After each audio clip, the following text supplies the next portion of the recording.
Nous sommes toujours dans Saint Luc, au chapitre 8.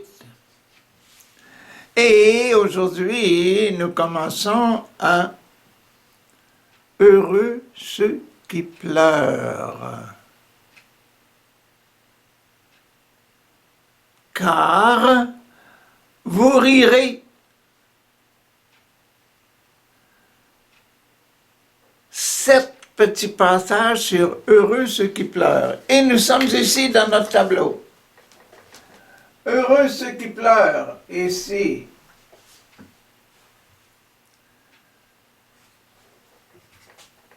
Heureux les pauvres, heureux ceux qui ont faim, heureux ceux qui pleurent. Heureux ceux qui pleurent, la numéro 3.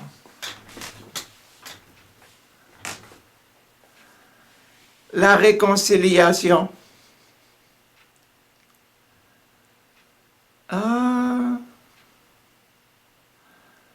On doit avoir des raisons de pleurer quand on pleure, hein? Il y a quelque chose qui nous fait mal.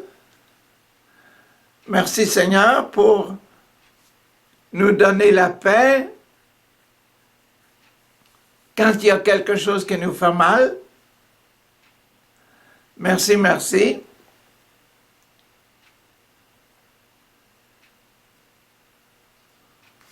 Voyons qu'est-ce que Luc dit au sujet de ceux qui pleurent. Jésus guérit un homme ayant des esprits mauvais. Ils abordèrent dans le territoire de Gésénien, qui est de l'autre côté du lac en face de la Galilée. Comme Jésus descendait à terre, un homme de la ville vient à sa rencontre. Cet homme avait en lui des esprits mauvais. La raison de pleurer, il avait des esprits mauvais. Depuis longtemps, cet homme, il ne portait pas de vêtements et il n'habitait pas dans une maison, mais il vivait dans les tombeaux. Heureux ceux qui pleurent, parce que vous rirez.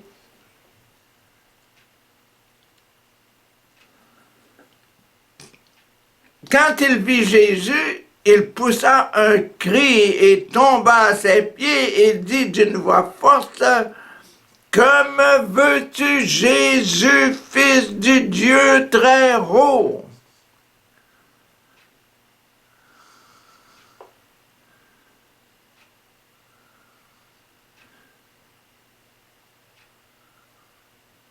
Il pleure.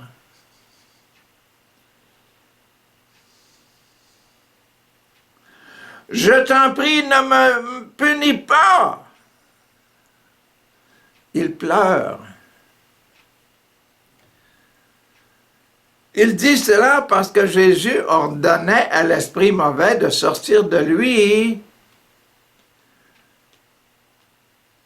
L'homme habité par l'esprit mauvais, Jésus disait à l'esprit mauvais, sors de cet homme. Et l'homme parlait, l'homme pleurait. Cet esprit s'était emparé de lui bien des fois.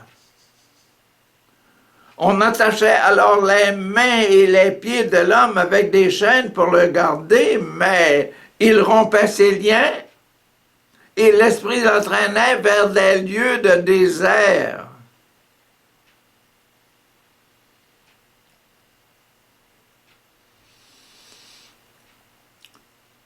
Jésus lui demanda, « Quel est ton nom? » Il répondit, « Mon nom est multitude. »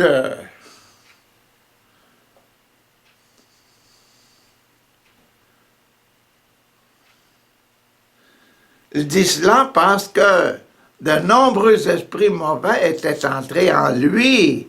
Et ces esprits priaient Jésus de ne pas les envoyer dans l'abîme.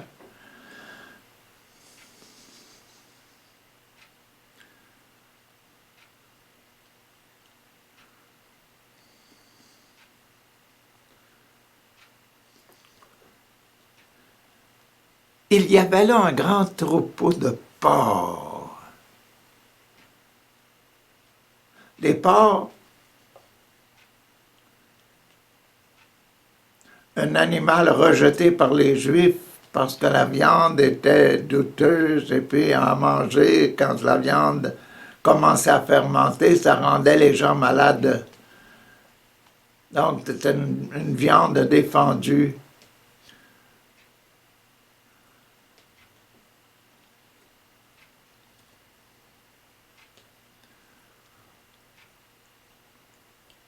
Donc, quand l'enfant prodigue là, est allé pour... l'enfant prodigue, après avoir dilapidé ses biens avec des femmes de vie, etc., il s'est cherché un emploi, il est allé vivre avec les porcs dans un endroit... à rejeter pour un juif, pour un homme chrétien, pour un cœur pur. Son cœur était impur, va habiter avec les cochons. Ah!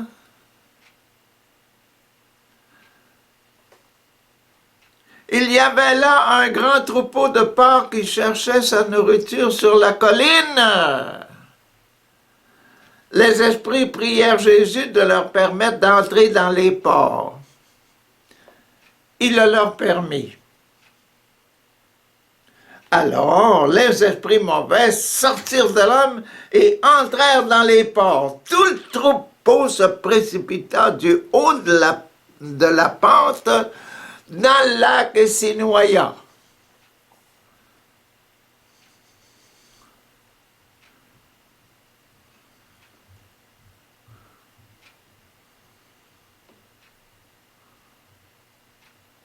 Il y en a qui pensent que, voyez-vous, les démons là, qui sont en enfer, dans le feu éternel, là, il est en train de courir, essayer de se rafraîchir dans l'eau.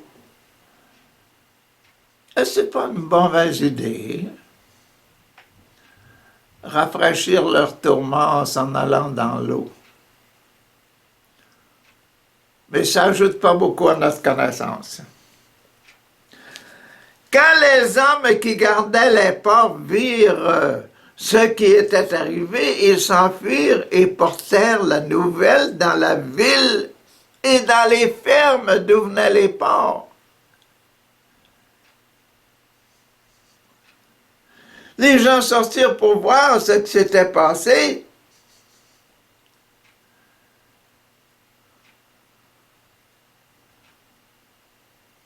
Mes porcs que j'avais confiés à ces gardiens, là, ils sont tous noyés dans le lac. Ils sortirent pour aller voir qu'est-ce qui s'était passé. Les gens sortirent pour voir ce qui s'était passé. Ils arrivèrent auprès de Jésus et trouvèrent l'homme. Ils reconnurent l'homme que les esprits mauvais avaient quitté.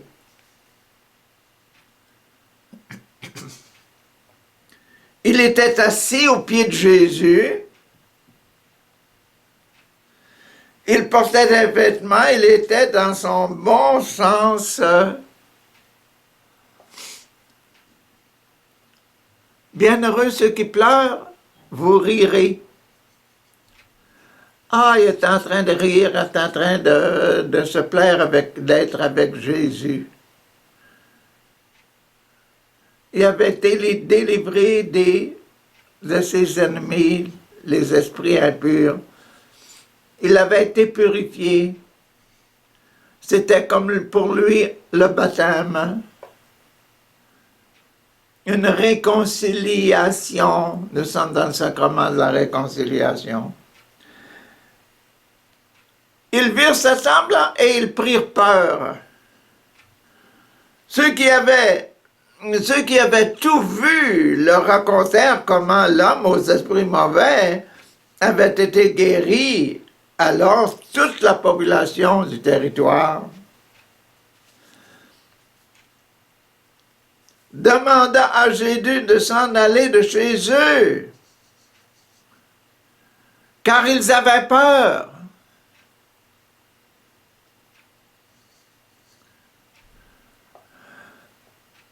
Ah, Jésus monta dans la barque pour partir. L'homme que les esprits mauvais avaient quitté, pria Jésus de le laisser rester avec lui. Amène-moi avec toi. Je veux te suivre. Je me sens si bien.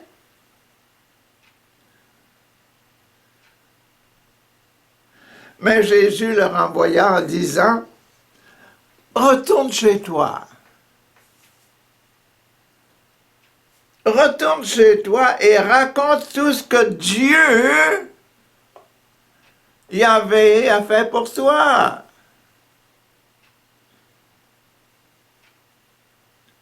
Raconte aux gens tout ce que Dieu, ton Père, Dieu notre Père, a fait pour toi. L'homme s'en alla donc et annonça dans la ville entière tout ce que Jésus avait fait pour lui. Il reconnaissait Jésus comme Fils de Dieu, un représentant de Dieu.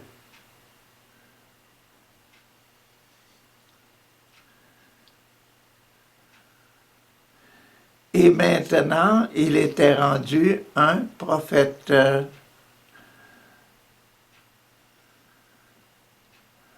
Le pauvre rempli de l'Esprit Saint, parce que les démons l'avaient quitté, devient un prophète. Il annonce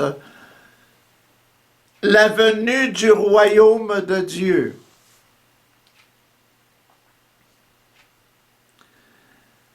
Ah, c'était ça, bienvenue, hein, bienvenue. Hein. Je vous bénis les pauvres, je vous bénis ceux qui pleurent, parce que vous allez rire. Dans le baptême, je te donne le baptême, mon cher ami. Sois purifié. Fini pour le premier passage, première image. Deuxième image, l'Eucharistie. Ceux qui pleurent et l'Eucharistie. Au moment où Jésus revint de l'autre côté du lac, la foule l'accueillit car tous l'attendaient. Un homme appelé Jairus arriva. Il était chef de la synagogue. Image de la synagogue qui est là. Comme on a ici, on a nos églises, puis on a le presbytère à côté. Donc la synagogue, l'église, et puis la maison du chef de synagogue, pas loin de là.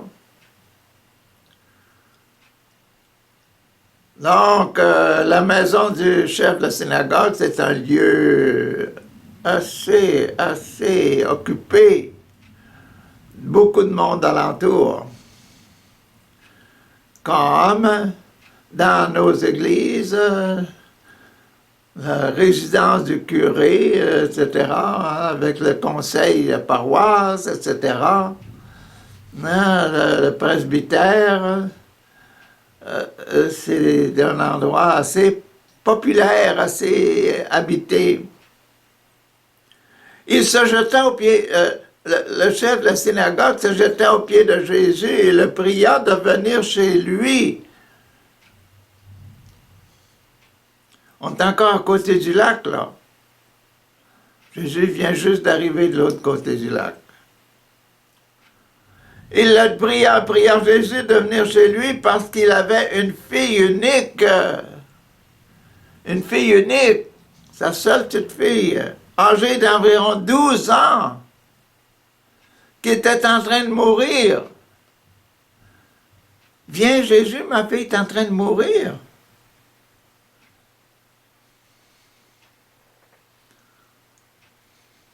Donc on voit pourquoi les gens l'attendaient. Les gens l'attendaient sur le bord du lac, là. Hein, Jésus revint, tout le monde l'attendait, mais le chef de la synagogue avait son importance, lui-là.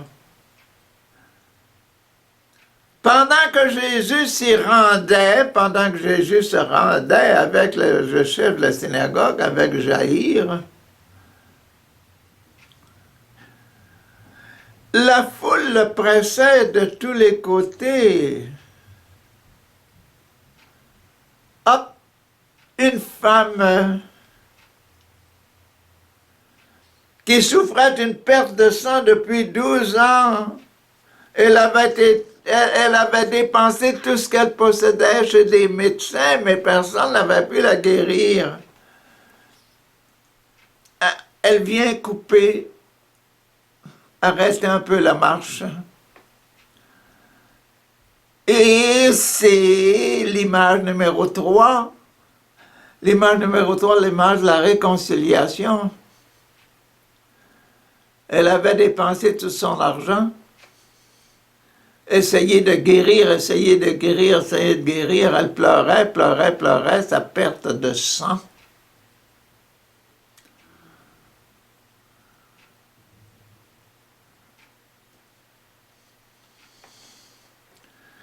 Elle s'approcha de Jésus par derrière et toucha le bord de son vêtement. Sa perte de sang cessa aussitôt. Elle réussit à toucher le vêtement de Jésus. Oups! La perte de sang s'arrête aussitôt. Elle est guérie.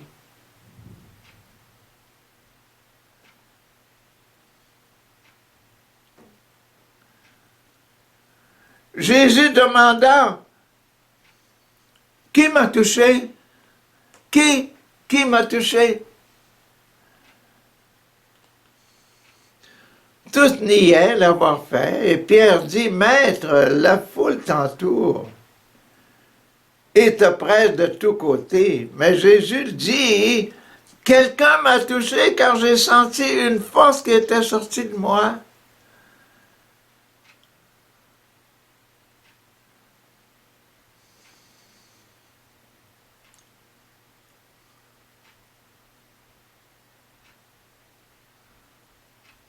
On est dans la réconciliation.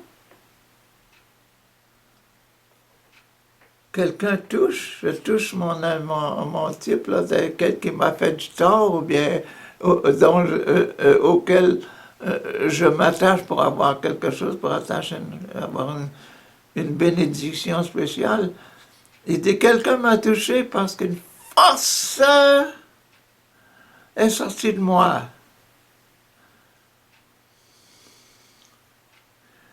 Quand vous regardez à la télévision, des fois, des gens qui font des miracles là, dans le protestantisme catholique, protestantisme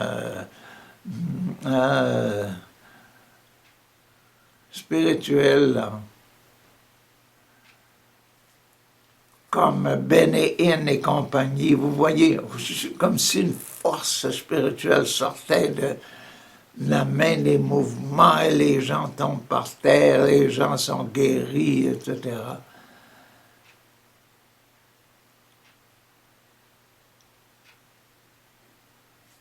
Quand vous écoutez leurs émissions, eux, ce qu'ils parlent, quand ils parlent, ils disent « Oh, je suis ici au milieu de vous, là, mais je sens que toute la place, elle est remplie de l'Esprit Saint, là. »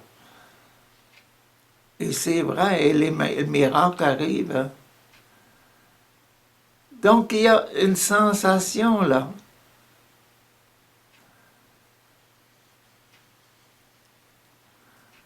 Quand vous, là, vous priez, vous dites, « Oh, j'ai besoin de l'Esprit Saint, j'ai besoin d'aide », et vous vous mettez là à prier, vous dites, Oh Seigneur, Seigneur, Seigneur, Seigneur, Seigneur.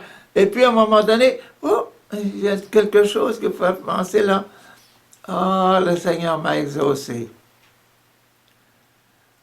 Comme si une grâce était sortie de votre prière.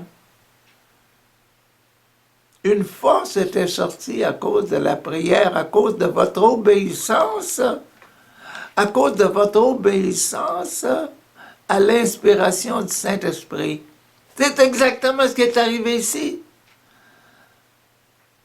Pour la femme, l'Esprit Saint lui a inspiré, va toucher le vêtement de Jésus. La femme est allée, elle a touché. En touchant, la maladie, la perte de sang s'est arrêtée.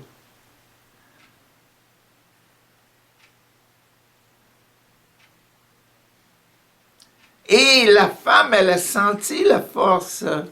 C'est pour ça que tout de suite après, elle s'est mise à dire à Jésus, la femme vit qu'elle avait été découverte et vint alors en toute tremblante se jeter aux pieds de Jésus. Elle lui raconta devant tout le peuple, tout le monde, pourquoi elle l'avait touché et comment elle avait été guérie immédiatement.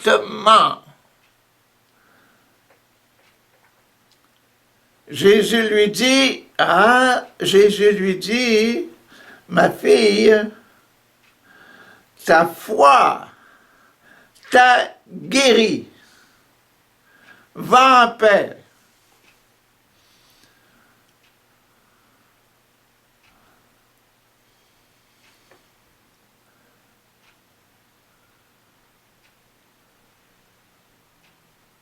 C'est important, ça, la réconciliation. Là. Réconciliation avec la grâce. Réconciliation avec le moment qu'on est touché par Dieu. Et cette réconciliation-là qui arrive une fois de temps en temps quand on reçoit une réponse positive à nos bonnes prières, là. Ça fait du bien, hein? On arrête de pleurer, hein? Puis on commence à voir la vie d'une façon tout à fait spéciale. On commence à prier davantage et avec beaucoup plus de ferveur. Et on commence à aimer tellement le bon Dieu qu'on met le bon Dieu dans notre vie. Régulièrement, pas seulement une petite fois de temps en temps quand on s'oblige à un programme. Non, non, ça devient naturel. Ça devient naturel de prier.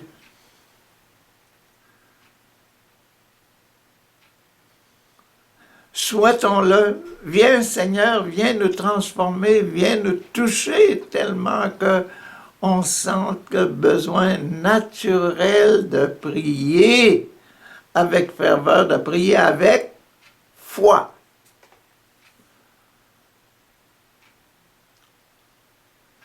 Quand on a été exaucé une fois, on s'attend à ce que ça arrive pas mal souvent. Et on est très content. Quand ça arrive encore et encore et encore et encore, oui, ça arrive souvent. Les interventions de l'Esprit Saint arrivent très souvent.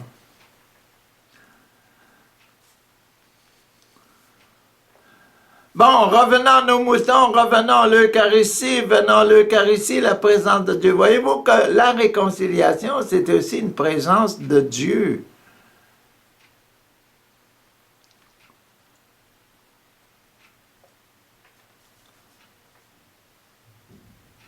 Désirer, espérer, demander en prière.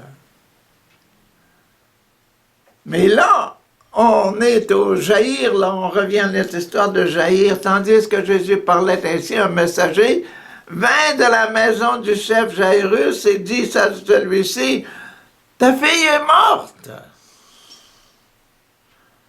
Ne dérange plus le maître. » Jaïr marchait avec Jésus. Jésus l'entendit et dit à Jaïrus, hey, Jaïrus, n'aie pas peur, n'aie pas peur. N'aie pas peur, crois seulement, et elle guérira.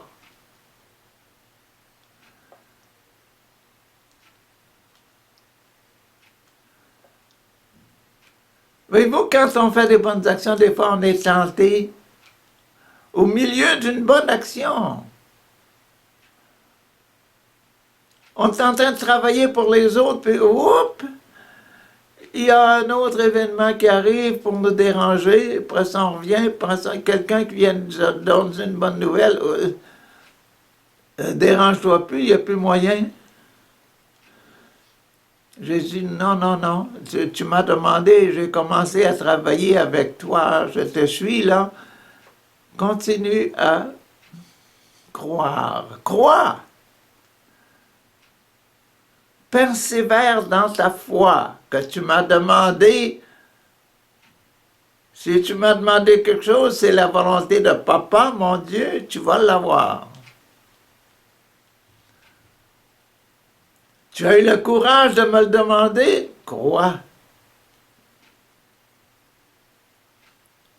Tu as le courage de me demander des vocations pour l'Église, que l'Église continue? Crois. Rien ne prévaudra contre l'Église, dit Jésus. Prions le maître de la moisson qu'il envoie des ouvriers de sa moisson. Jésus envoie des ouvriers dans ta moisson, dans ton Église. On est en grande difficulté. Jésus, envoie-nous des vocations. On a besoin de prophètes. Lorsqu'il fut arrivé à la maison de Jaïr, il ne permit à personne d'entrer avec lui, si ce n'est Pierre, Jean, Jacques et le père et la mère de l'enfant.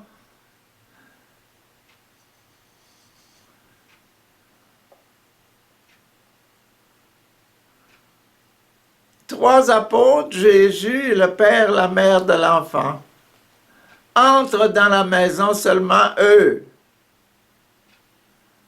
Entrez dans la maison. Je ne suis pas digne que tu entres dans ma maison, m'a dit seulement une parole et mon serviteur sera guéri et ton serviteur sera guéri. Voilà. Entrer dans ma maison, venir comme Eucharistie, faire Eucharistie avec nous.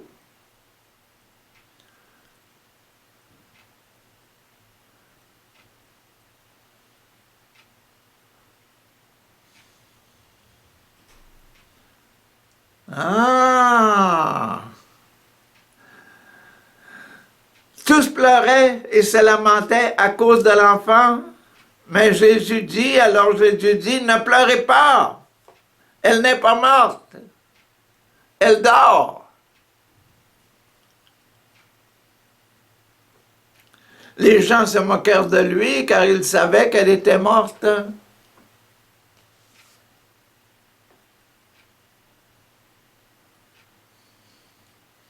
Mais Jésus, dans la chambre, la saisit par la main et dit d'une voix forte, « Enfant, lève-toi !»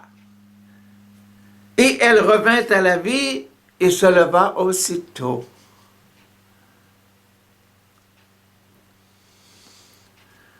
Jésus leur ordonna de lui donner à manger. Et on est dans le sacrement de l'Eucharistie, le passage numéro 2. Selon saint Luc, le passage numéro 2, c'est l'Eucharistie.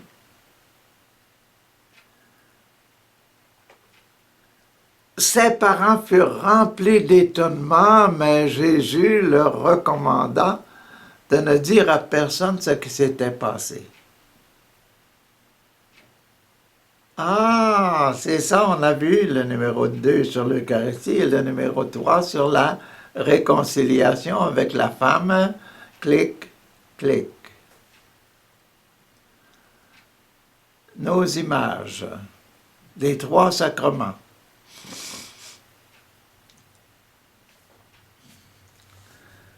L'image numéro 4 sur un témoin,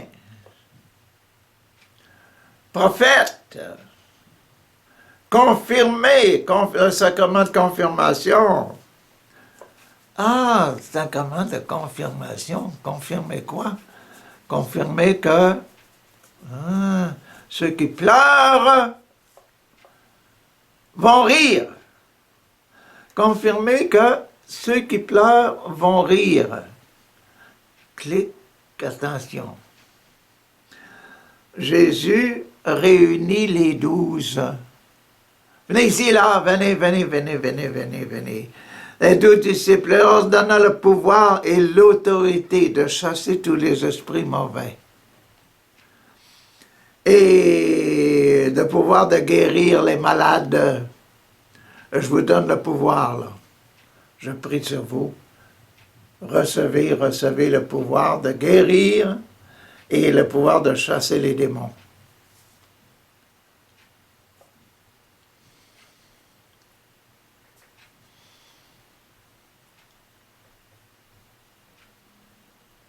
Notre sacrement de confirmation.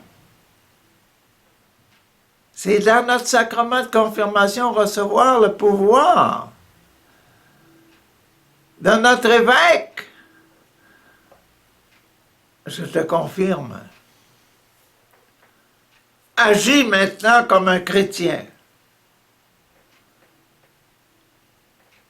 C'est notre sacrement de confirmation. Acceptez-le, là. Acceptons-le comme ça. Puis il les envoya prêcher le royaume des cieux, le royaume de Dieu, et guérir les malades. Il leur dit, ne prenez rien avec vous pour le voyage. Partez, là. Chacun de votre bord. Ne prenez rien avec vous, ne prenez rien avec vous pour le voyage, ni bâton, ni sac, ni pain, ni argent, et n'ayez pas 2 chemises chacun, non. Allez comme ça, allez prêcher comme vous êtes. Ne vous tracassez pas de la nourriture, du vêtement, de quoi que ce soit. Allez prêcher. Soyez des témoins. Vous êtes confirmés, vous êtes les enfants de Dieu. Je vous donne le pouvoir des enfants de Dieu de guérir les gens et de chasser les démons. Retenez-le bien. Guérir et chasser les démons.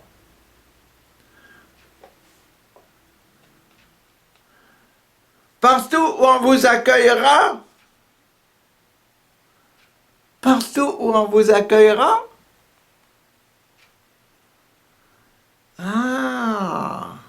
restez dans la même maison jusqu'à ce que vous quittiez l'endroit, jusqu'à ce que votre travail soit fini.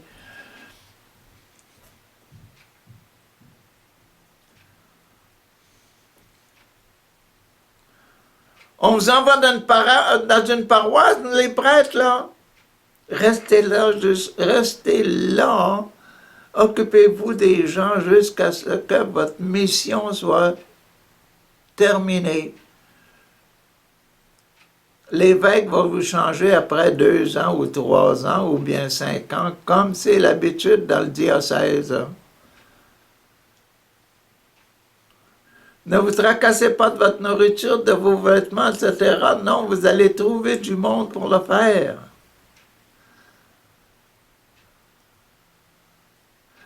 Je suis sérieux, je suis sérieux. Jésus était un itinérant. Nous sommes des itinérants. Ne courons pas après l'argent.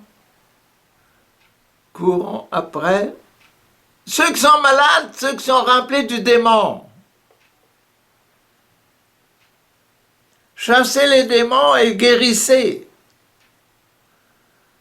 Votre préoccupation première.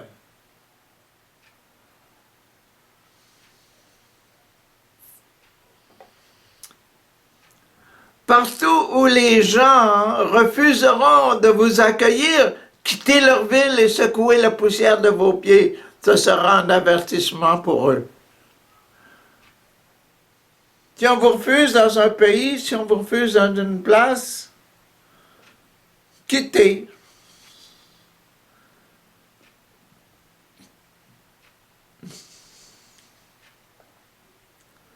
Vous êtes un pèlerin voyage.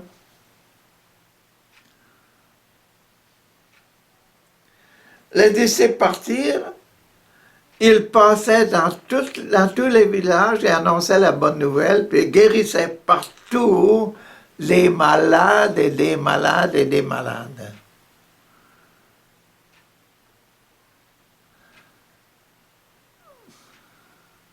Ça en faisait combien des gens qui arrêtaient de pleurer?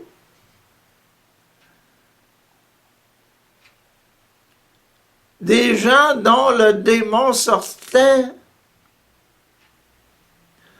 Parce que les prophètes avaient le pouvoir de chasser les démons et puis de guérir.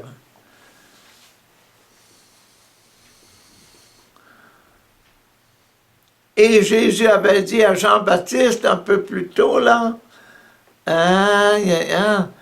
allez, les disciples de Jean-Baptiste, allez dire à votre chef Jean-Baptiste, là, que l'Esprit Saint travaille avec moi parce qu'il y a des miracles qui accompagnent quand je prêche, quand je fais des actions, quand je fais des prières. L'Esprit Saint montre sa présence par les miracles. Bon, fini pour le numéro 4, le numéro du témoignage, le numéro du sacrement de confirmation. Rentrons maintenant dans le sacrement de l'extrême-onction. Extrême-onction, oh, il y a quelqu'un de malade. Cependant, Hérode, le gouverneur, entendit parler de ce qui se passait. Hey, j'ai fait décapiter Jean-Baptiste, mais tout ce que l'on dit, là, Jésus, avec tous ces gens-là qui vont prêcher, qui guérissent, et puis qui ont une force spéciale. Et puis j'entends parler de ça. Il ne savait qu'en penser, car certaines personnes disaient « Jean-Baptiste est revenu à la vie ». D'autres disaient « c'est Élie qui est apparu ». D'autres encore disaient « l'un des prophètes d'autrefois est revenu à la vie ». Mais Hérode dit « j'ai bien fait couper la tête de Jean-Baptiste ». C'est fait. Qui est donc cet homme dont j'entends dire toutes ces choses? Et il cherchait à voir Jésus de ses propres yeux.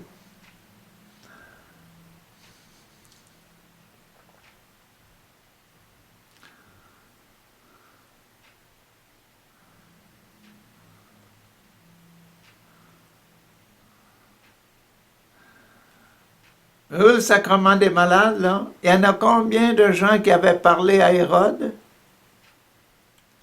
Combien de gens qui avaient rapporté qu'ils avaient été guéris?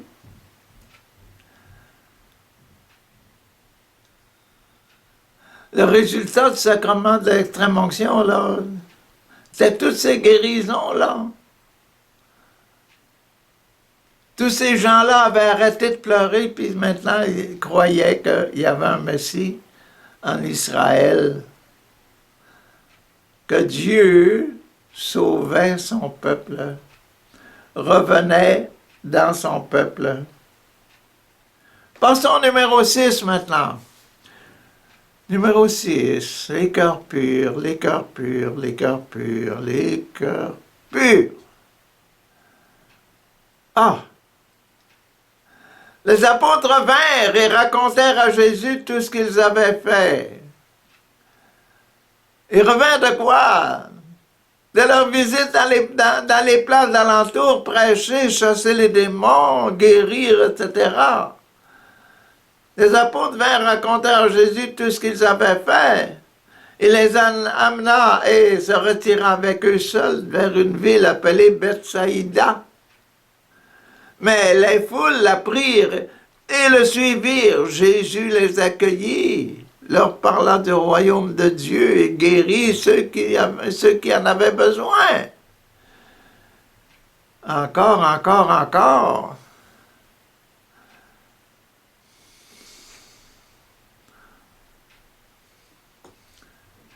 Mais les apôtres, ils continuaient à parler. Hein. Voici, j'ai fait ci, j'ai fait ça, j'ai fait ci, j'ai fait ça, j'ai guéri ici, j'ai chassé le démon là. Comme le jour commençait à baisser, les 12 disciples s'approchèrent de Jésus et lui dirent: « Hé Jésus, renvoie la foule, afin qu'ils aillent dans les villages et les fermes des environs pour y trouver de la nourriture et du logement, car nous sommes ici dans un endroit isolé, dans un endroit désert. » Mais Jésus leur dit: « Donnez-leur vous-même à manger. » Ils répondirent: « Nous n'avons que 5 pains et 2 poissons. » Il y en a des milliers de gens, là. 5 pains et 2 poissons. Voudrais-tu peut-être que nous allions acheter de la nourriture pour tout ce monde? Il y avait là, en effet, environ 5000 hommes. 5000 hommes. Jésus dit à ses disciples: « Faites-les asseoir par groupe de 50 environ. » Les disciples obéirent et les firent s'asseoir. Jésus prit les 5 pains et les 2 poissons, leva les yeux vers le ciel et remercia Dieu pour ses aliments. Merci, Papa mon Dieu, merci pour les aliments. Merci pour les 5 pains, merci pour les 2 poissons. Merci, merci, merci.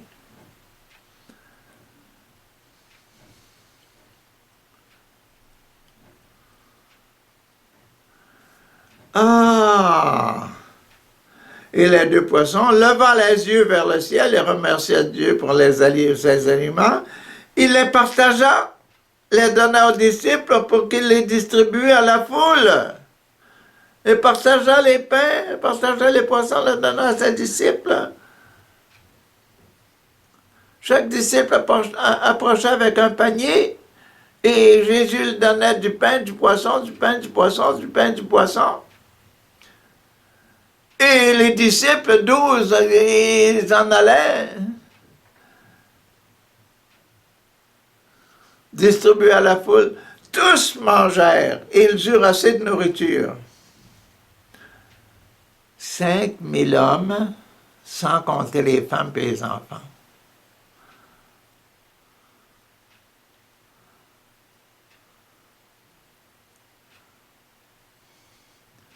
Cinq mille pécheurs. 5, c'est le sacrement de l'extrême-onction. Et c'est une extrême action de Jésus pour les gens qu'il purifiait.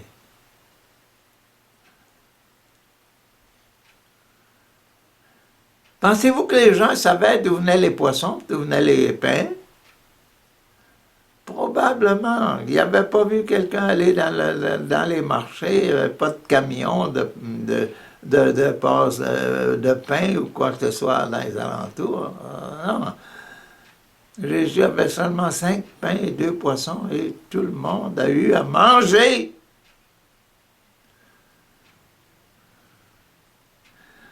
On emporta 12 corbeilles pleines des morceaux qu'ils eurent sans trop.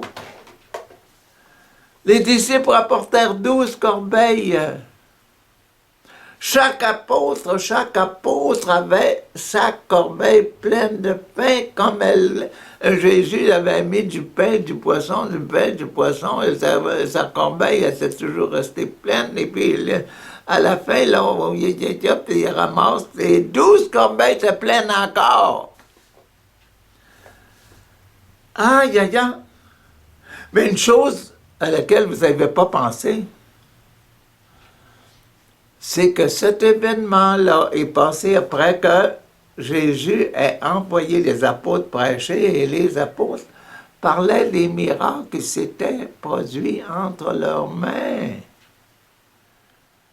Toutes les bonnes choses, tous les gens qui avaient arrêté de pleurer à cause de leur prêche et de leur prière sur les gens.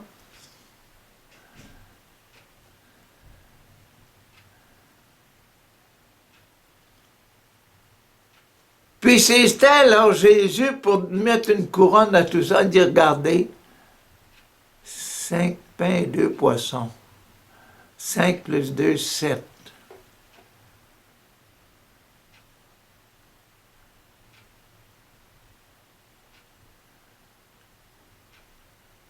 On a 7 sacrements.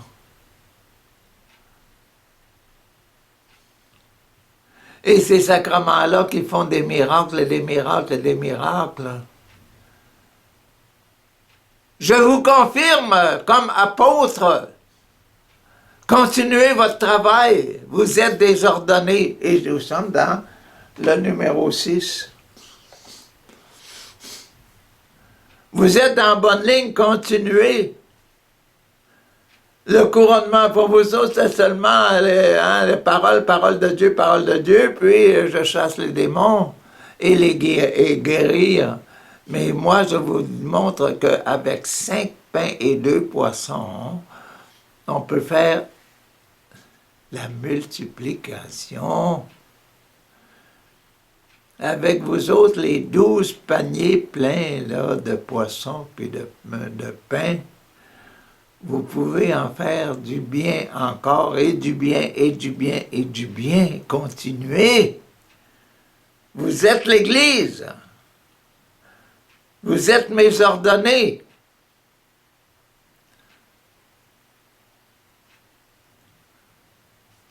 C'est le couronnement.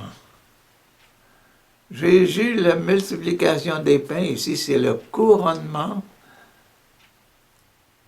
de ceux qui pleurent. Arrêtez les gens de prier avec l'Eucharistie. Phew! Ya!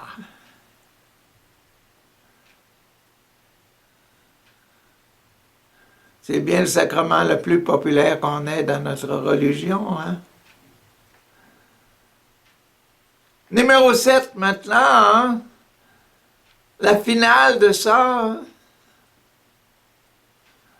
L'amour qui se dégage, là, Pierre déclare que Jésus est le Messie. Un jour que Jésus priait seul, Jésus était seul en prière. Ses disciples le rejoignirent, disant, on va aller prier avec Jésus. Oh, il leur demanda, quand les apôtres arrivent à l'entour, les 12, que disent les foules de mon sujet? Que disent les foules à mon sujet? Ils répondirent, certains disent que tu es Jean-Baptiste, d'autres disent que tu es Élie, d'autres disent encore que tu es l'un des prophètes d'autrefois, revenu à la vie.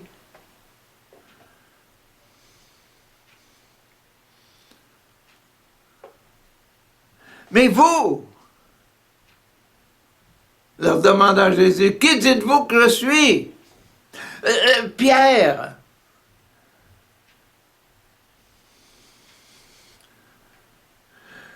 Ah. Pierre répondit, tu es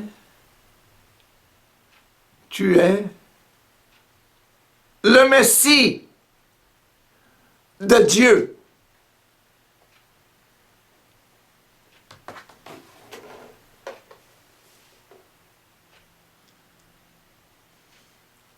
C'est le mariage.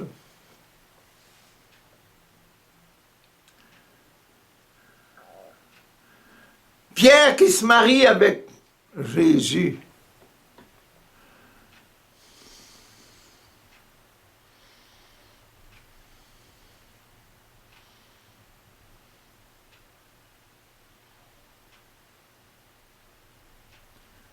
Pierre qui se marie, adopte,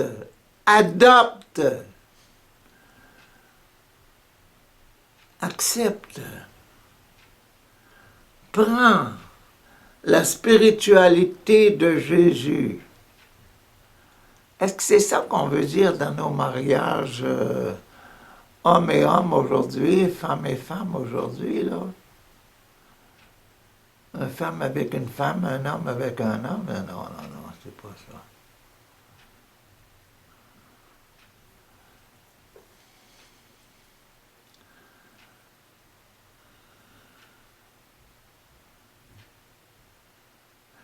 Le mariage avec Dieu, c'est un mariage avec Dieu, une promesse à Dieu.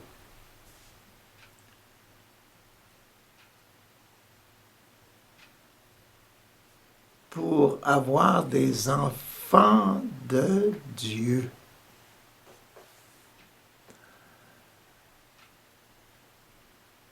Quand le mariage n'a pas cette intention, c'est un faux mariage, c'est un faux prophète, un faux prophétisme.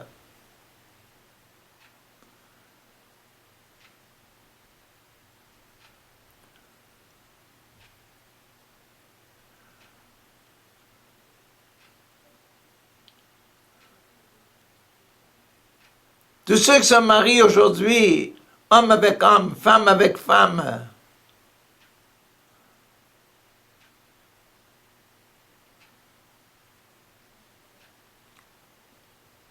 ce sont des faux prophètes parce qu'ils n'ont pas la vision de Dieu.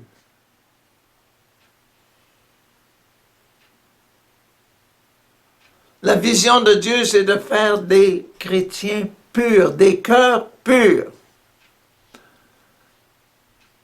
et sans tache devant Dieu et devant les hommes.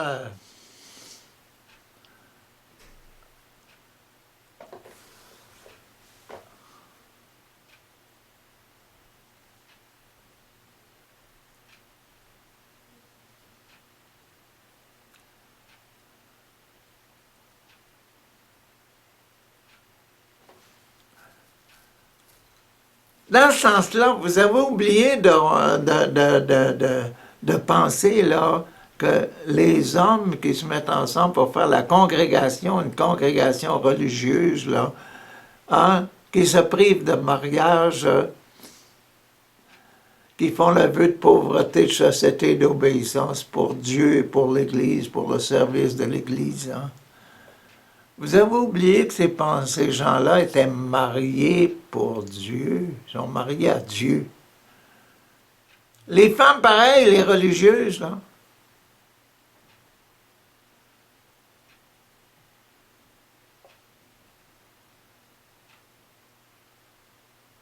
Et ce sont des vrais témoins parce que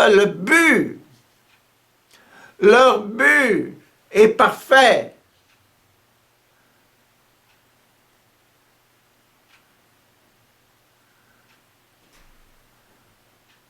Le but Église est parfait. Comme l'image qu'on a eue hier avec les enfants sur le marché. Jésus, Jean-Baptiste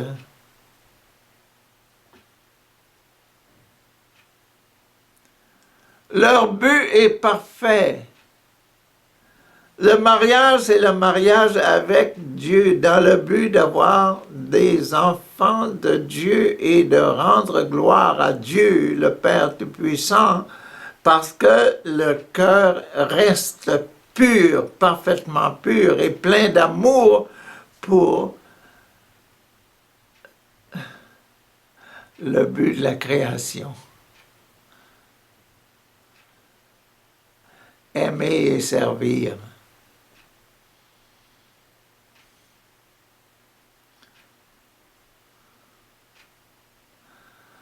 Ah, demain, on va rentrer dans l'autre bienheureux. Bienheureux ceux qui sont persécutés à cause de moi, de mon nom, à cause de moi. C'est ça qu'on va voir demain. Bonne journée!